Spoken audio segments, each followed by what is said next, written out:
Salut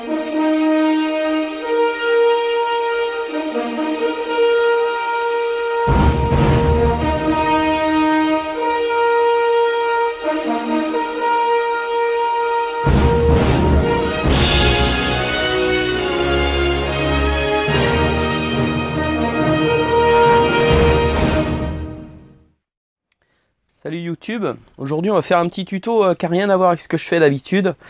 Ça va être pour poser un putain de coup de gueule sur la société de TPL et Narbonne Accessoires ici à Toulouse. Ouais, j'ai plein de soucis avec eux, ça fait un an, ça va faire un an que j'ai acheté mon camping-car. Et ça fait presque un an que j'ai des problèmes. Bon, c'est des petits détails, mais pour moi, ça a de l'importance. Quand vous achetez un camping-car à 55 000 €, faut que ce soit nickel, hein. J'ai fait plusieurs mails, ils m'ont pris plusieurs fois le véhicule. Les mecs savent pas bosser, grossièrement, ça c'est clair. Ils font de la malfaçon, c'est pas des professionnels. Pour moi, ils sont dépassés, ils s'en branlent. Ouais, moi je suis dégoûté, donc là aujourd'hui je suis un coup de gueule parce que franchement j'en ai plein les couilles. Je viens d'envoyer un dernier mail ce matin. J'ai fait un mail à TPL mais au fondateur, donc c'est les frères Mas qui sont à Narbonne. La dernière fois que j'avais fait un mail, ça avait été vachement réactif, hein. La société de TPL à Saint-Alban, ils m'ont contacté le jour même pour me dire oui, on a reçu un mail, oui, alors qu'est-ce qui va pas? J'ai dit, mais vous savez très bien ce qui va pas. J'ai dit, vous avez une liste format A4, c'est toujours pas résolu. Donc comment on fait? Vous montrer un exemple, on va se balader, je vais prendre ça avec moi, vous allez voir, c'est très simple. J'ai commandé un camping-car, donc un très joli camping-car avec un intérieur suédine marron et cuir beige, d'accord. Donc j'ai tout le camping-car qui est comme ça. Ma femme a fabriqué des housses, donc on a fait des housses pour protéger le sol. Donc déjà, première chose qui allait pas, c'est quand on a reçu ça, il nous manque le coussin qui se met ici. Et ça, à l'heure d'aujourd'hui, on l'a toujours pas.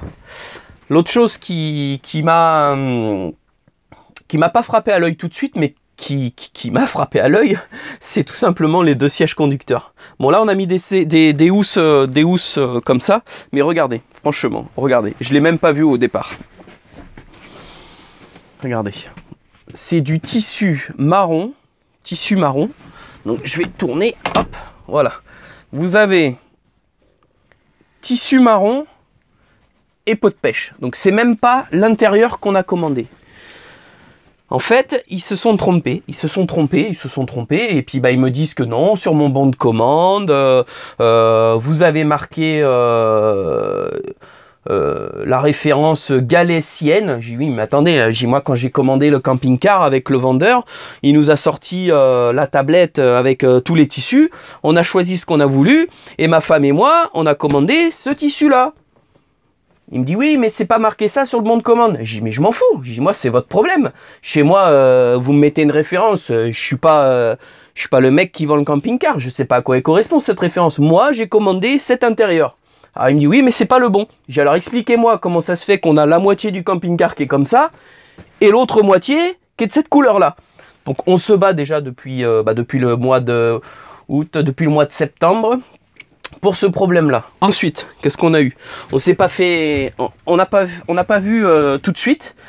Mais en fait, quand on est assis à cette place-là, je l'ai remarqué direct. Regardez sous le meuble. Alors, je sais pas si on va le voir, mais ça, c'est des traces. Voilà, il y a des morceaux comme ça, là, Là, c'est tout rayé. Donc ça, moi, je leur ai dit, c'est simple, hein, c'est comme les meubles Ikea, quand ils arrivent dans les cartons, et les mecs, ils déballent, et il y avait certainement un qui était abîmé, et puis comme il y a beaucoup d'intérimaires qui bossent là-dedans, mais il en a rien à branler, il s'est pas posé la question, il a monté les meubles, et puis ça se voit pas. Quand vous êtes debout, vous visitez le camping-car, vous êtes comme ça, donc ça se voit pas. Ouais. Alors, comme problème, c'est pareil, il y a eu ça aussi. Il y a eu ça, je vais vous montrer. Le lit pavillon. Je leur ai dit, c'est bizarre, votre lit pavillon, il force. À la descente, il descend impeccable. Mais à la remontée, il monte, il a du mal. Je suis obligé de l'aider pour monter. Ah ouais, ça on sait pas. Ah, je vais vous montrer que je m'y tonne pas. Donc hop, alors je vais pas le descendre à fond, hein. On va juste faire comme ça, je vais le descendre jusqu'au niveau là. Hop, voilà. Bon ça descend, et regardez quand il monte, regardez comment il force. Il force, il force, il force. Ah, il arrive là, il force, il force. Oh, et il arrive en haut. Ça va, là les batteries elles sont pleines, il y a du soleil, donc il y a de la puissance. Et encore, et encore. Parce que là-dessous, j'ai mis un surmatelas, comment ils appellent ça, mémoire de forme, pour que ce soit plus confortable, une housse. À la base, il n'y avait que le matelas, et quand le lit arrivait, sans rien dessus, hein, que le matelas, il écrasait le matelas. Alors imaginez bien, quand je rajoute moi mon petit matelas à mémoire de forme qui pèse, allez, 3 kg tout mouillé, plus la couette, ben, je pouvais même pas le bloquer en haut. Il a fallu que je démonte. Bon, heureusement, je suis bricoleur, hein, franchement, heureusement. Il y en a plein qui savent pas. Ici, là-bas, là, en haut, on le voit pas dans la charnière, il y a un contacteur. Le contacteur, c'est quand il arrive en haut, en fait, il déclenche les lumières. Les lumières fonctionnent. Je vais vous montrer. Je vais vous montrer, c'est vite fait. Lumière. On va allumer les lumières. Voilà, ces lumières-là. Vous voyez? Et dès que je descends le lit, ça enlève le contacteur, ça les éteint. Hop, voilà. Ben, il faut régler ce contacteur-là avec le contacteur de ce côté. Ça, c'est le fin de course. C'est-à-dire, c'est lui, quand il arrive en haut, il coupe le moteur pour pas que ça écrase le pavillon en haut.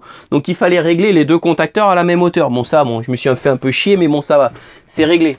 Et par contre, ouais, et vous voyez, hop, alors attends, hop, je vais le remonter. Voilà, ça rallume les lumières, c'est bon.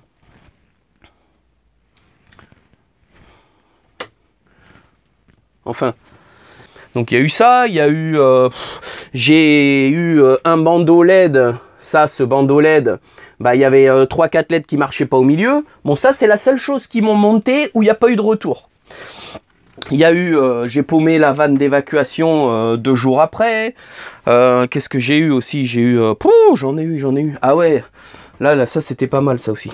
Dans le lit sous soute, là, je vais vous montrer. On va le lever, hop. Alors, attendez. Voilà. J'avais le compas qui était là, qui était tordu, hein, d'origine. Il était complètement tordu. Donc, je leur ai demandé qu'ils me le remplacent. Ils l'ont remplacé. Et moi, j'ai pas fait attention, j'ai pas regardé. J'ai dit, c'est bon, c'est fait, c'est nickel. Ils me l'ont réparé. Ben, regardez, même ça. Alors, je sais pas si on va le voir. Mais ici, il manque une vis. Il manque une vis. J'ai dit, putain, mais c'est pas possible, mais c'est quoi ces mecs qui bossent, quoi? J'ai dit, moi, je bosserais comme ça, mais ça ferait longtemps que je serais dehors, j'en ai plein les couilles. La porte, on en parle de la porte de la salle de bain. Ici, en haut, là, ça touche. En bas, alors, est-ce qu'on va le voir en bas? Allez, on va essayer de voir, on va faire ça. Regardez le jour qu'il y a. Je passe mon doigt. Il y a un jour pas possible. Je leur ai dit, c'est pas la porte. Pour moi, c'est pas la porte. Pour moi, c'est le montant là.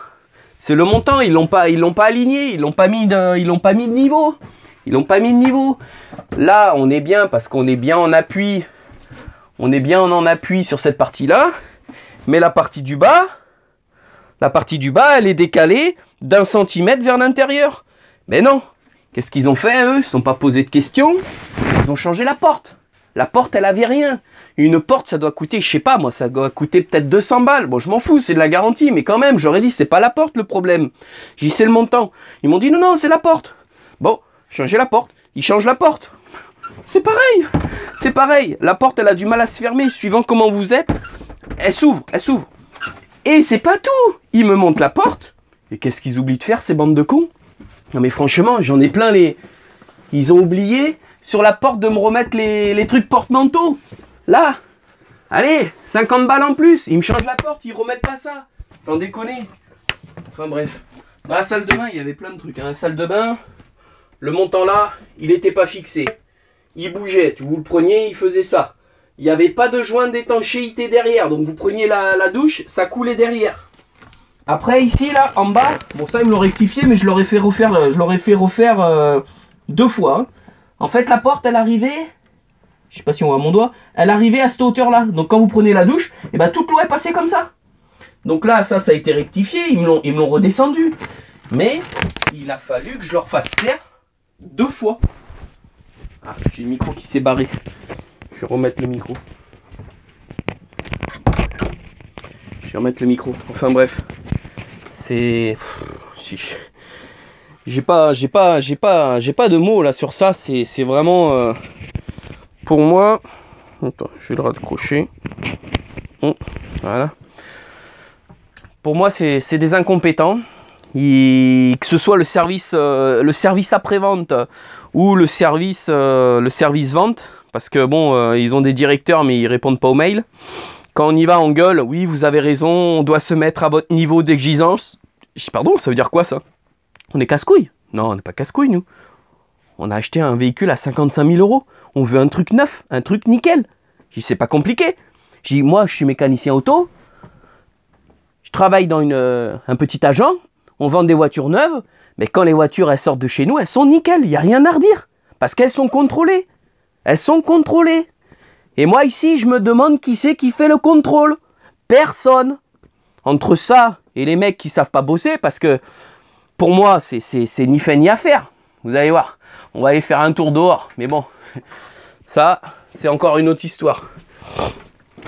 J'ai fait monter un store avant d'acheter le camping-car. Voilà, j'ai fait monter un store, donc un tulle. Hein. Le problème de ce store, quand je l'ouvre, nickel, ouais, il s'ouvre quand il a envie en fait. Il reste coincé ici.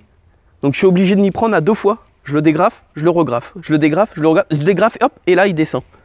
Et pourquoi? Parce qu'ils l'ont mal monté. Déjà, le store, il est beaucoup trop grand.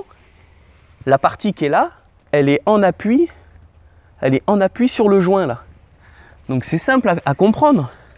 Je sais pas si on va bien voir comme ça. C'est simple à comprendre. Attendez, ouais. Vous voyez le jour qui est en dessous? On a la patte de fixation qui est là. Et ben le store il travaille de travers. C'est pas compliqué. Donc je leur ai dit, mais ils ont rien fait. Vous voyez? Vous voyez? C'est... Après j'ai posé la question. J'ai une caméra là. Une caméra. Bon, elle marche très bien, hein, pas de souci. Par contre, j'ai pas de son. Alors que sur le moniteur, j'ai le son. Je peux augmenter et diminuer, mais j'ai pas de son qui sort. J'ai mes parents, ils ont la même caméra. Et quand ma mère elle va derrière pour guider, elle dit stop, elle dit attention, un peu plus à droite, un peu plus à gauche. Il entend, il a le retour, à la vidéo. Là, ça marche pas. Bah, personne ne sait. Parce que c'est normal. On m'a dit oui, c'est vendu comme ça. Voilà. Bon, c'est pas grave. On fait le tour. Qu'est-ce qu'on a eu d'autre? On a eu, bon, bah ça, tout le monde a eu le cas, je suppose. La vanne de vidange. Bah, moi, je l'ai paumé un jour. Donc, ils me l'ont remplacé, il n'y a pas de souci. Et moi, je l'ai inversé. Maintenant, j'ai mis la manette. Je sais pas si on va voir. Voilà. J'ai mis la manette vers le haut, en fait. En fait, là, elle est fermée. Elle est fermée. Et quand je veux l'ouvrir, et ben moi, je la mets vers le haut. Voilà. Je l'ai inversé, ça. Comme ça, il n'y a pas de problème. Bon, la chose la plus grave. J'ai laissé mon véhicule pour qu'il me fasse toutes ses retouches le 7 janvier 2018. Je l'ai récupéré le 22. Il aura fallu presque 15 jours hein, pour faire 3 bricoles et encore il manque la moitié des choses. Hein. Il y a la moitié des choses qui n'est pas faite. J'ai récupéré mon véhicule et putain, je sais pas si on va le voir là. Alors ils se sont arrangés bien évidemment, hein. Ils se sont arrangés pour me le rendre. Ce côté-là, ils se sont arrangés pour me le rendre près d'un mur que je puisse pas passer, pas voir. Bon, il pleuvait en plus, donc nous, on est sorti, on est monté dedans, il m'a montré l'intérieur, j'ai fait oui, et on est parti quoi. Et en fait, eh bien, on s'est aperçu, alors je sais pas si on va le voir, avec le reflet peut-être. Putain, là on le voit pas là. Mais en fait, j'ai un petit enfoncement ici là. Moi je le vois maintenant parce que quand je passe le balai pour nettoyer, et bien ici j'ai un enfoncement, c'est très léger, hein, mais s'y était pas ça. Moi je suis quelqu'un d'hyper minutieux. Ça me fout les boules, j'en ai plein les couilles. Donc aujourd'hui je pousse un coup de gueule, j'en ai marre. Un véhicule comme ça, à 55 000 €, il vous le ruine. Il vous le ruine. Ce ne sont pas des gens à qui on peut faire confiance. Et le problème c'est comme j'ai acheté chez eux, bah, je suis tenu par les coronets. Je suis tenu par pour faire les travaux chez eux. Alors, je sais pas quoi faire, je sais pas. J'ai fait des mails, de toute façon j'aurais dit. Hein. J'ai des bêtes. Je leur ai dit, hop, je re-rentre du coup, parce que je suis tellement énervé là. Je vais me repositionner dans mon siège. Il n'y a que comme ça que... Ouais. Hop, allez. Hop. Donc, je veux pas faire trop long parce que ça va être casse-couille.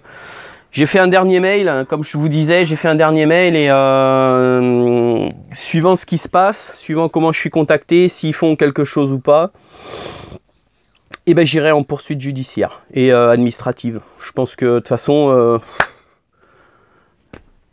tout parle d'eux-mêmes. Hein. Moi, c'est pas moi qui ai fait toutes ces conneries. Hein. Je l'ai eu comme ça le camping-car. Hein, donc, et ça fout les boules, quoi. Ça fout les boules. Il y a plein de gens qui doivent être dans mon cas. Moi, attendez, je l'ai acheté au mois de début août. On est le 15 avril et c'est toujours pas résolu. Il me manque. C'est fou parce que je suis sûr qu'en plus. Alors ils m'ont dit oui, ça, le dessous du meuble là, ils l'ont commandé. Il y a du délai parce qu'il faut qu'ils le fabriquent. Ils foutaient de ma gueule. Ils foutaient de ma gueule. C'est un bout de. Ça fait quoi? Allez, ça fait 25 cm sur 1m20, 1m40. Vous n'êtes pas capable de fournir ça. Il leur faut 8 mois pour fournir une planche comme ça. J'ai arrêté. Oh, prenez-moi pour qui là? Ça, le montant de la salle de bain. Ils me font des choses, ils oublient de mettre des vis. C'est ni fait ni à faire. J'aurais même demandé. Ah, il y a un truc aussi que je leur ai dit. J'ai dit, mais. On en parle de la fuite d'huile aussi. La fuite d'huile que j'ai eue sur le camping-car, au bout de 3000 km, je me suis aperçu. J'avais des gens, ils me faisaient des appels de phare parce qu'il y avait un truc qui pendait en dessous. Donc, moi je savais, j'avais vu, c'est un bout de scotch qui pendait sous le véhicule. Mais bon, un jour, je vais me pencher, je vais regarder ce que c'est. Ah, ça, c'était rien, le bout de scotch, j'ai pris, je l'ai coupé. Hein. Bah, par contre, ce qu'il y avait côté distri, c'était catastrophique. J'avais une énorme fuite d'huile. Donc, je vous montrerai les photos parce que c'est quand même, pour un véhicule, 3000 km. Hein. Il avait 3000 km. Hein. 3000 km. Bon, ça peut arriver. C'est pas grave, je l'ai emmené chez Fiat. Ils ont réglé le problème, ils me l'ont gardé une semaine. Ils ont réglé le problème, par contre, là où ça doit être moi, je suis poissard. Hein. Je pense que je suis poissard. Hein. Je leur ai laissé une semaine et je leur ai dit, attention, je suis mécanicien, je vais vérifier ce que vous avez fait. Moi, je vais le mettre sur la fosse pour vérifier. J'ai dit, nettoyez-moi ça, nickel. Je veux pas une goutte d'huile en dessous, nickel. Oui, oui, vous inquiétez pas, ce sera fait. J'arrive, je vais récupérer le camping. J'arrive au garage, je le mets sur la fosse, je regarde, ils n'avaient rien nettoyé. Je vous montrerai, j'ai pris des photos, c'est moi qui l'ai fait. C'est lamentable, c'est tout ce qu'ils font de toute façon. Il n'y a plus cette conscience professionnelle, les gens l'ont plus, ils s'en foutent. Putain, on est vraiment, mais on part à la catastrophe, hein, sans déconner. Enfin bref, voilà, je vais écourter, ça fait déjà 15 minutes là. Donc c'est un coup de gueule contre TPL à Saint-Alban. Essayez de... Des commentaires, oui, il n'y a pas de souci, je répondrai, mais bon, vous avez tout, j'ai envoyé des mails, j'ai eu plusieurs fois au téléphone, ils me disent oui, oui, on vous rappelle, ils vous rappellent jamais, vous êtes obligé de leur casser les couilles, et c'en est où? Ah oui, mais ça, mais si, enfin bref. Essayez d'en parler autour de vous, de publier la vidéo, je sais pas, peut-être ça fera bouger les choses, même pour les autres, hein, parce que je suis sûr que je suis pas le seul dans ce cas-là, et il y a plein de gens qui osent pas casser les couilles aux personnes, il y en a plein qui se disent « Oh, c'est pas grave ». Non, merde, c'est 55 000 €, moi je veux un truc nickel. Donc le coup de gueule est posté, bah écoutez, partagez la vidéo, mettez des likes, et puis ceux qui aiment pas, bah ils mettent qu'ils aiment pas, c'est pas grave. Et puis je vous dis à une prochaine vidéo. Ciao.